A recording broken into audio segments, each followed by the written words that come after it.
இப்போ வீட்டுக்கு ஒரு பெண் வருகிறாள், ஒரு குடும்பத்தினின்று வருகிறாள். இந்த குடும்ப பொறுப்பை ஏற்கிறாள்.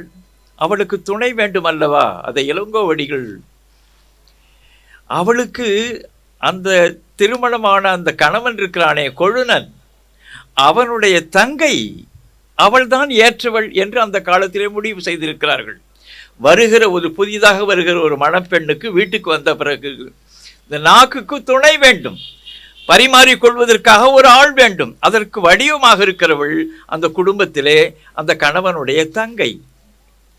அவளுக்கு நாத்தூன் நங்கைன்னு பேர். சிலப்பதிகாரத்தில் இளங்கோவடிகள் குறிக்கிறார். நாத்தூன் நங்கைன்னா நாவுக்கு துணையாக இருக்கிறவள், பேசுவதற்கு துணை, நாவுக்கு துணை, உறவுக்கு துணை, கருத்தை பரிமாறுவதற்கு துணை என்கிறது நாத்தூன் நங்கையன். அதைத்தான் நாத்தூனாள் என்று சொல்லி இன்னைக்கு நாத்தனாள்னு சொல்கிறோம். நாத்தனான்னா வேற ஒன்றும் இல்லை, நாவுக்கு துணையாக இருந்தவர். கலைஞர் ஒரு முறை பேசும், அவர்களுக்கெல்லாம் அடிப்படையான தெளிவில்லாததினால் வாயில் வந்தபடியெல்லாம் உளறுகிற பல கூறுகளை நாம் கேட்டிருக்கிறோம். அவர் ஒரு திருமணத்தின் பேச்சு நான் கேட்டேன்.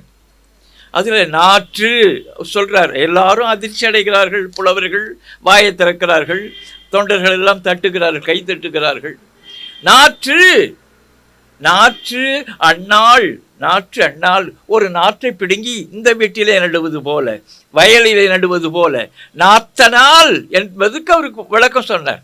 நான் எதுக்கு சொல்லுகிறேன், உண்மை என்கிறது கொஞ்சம் உள்ளதான் கிடக்கும். ஏன்னா உள்ள கிடக்கிறது தான் உண்மை.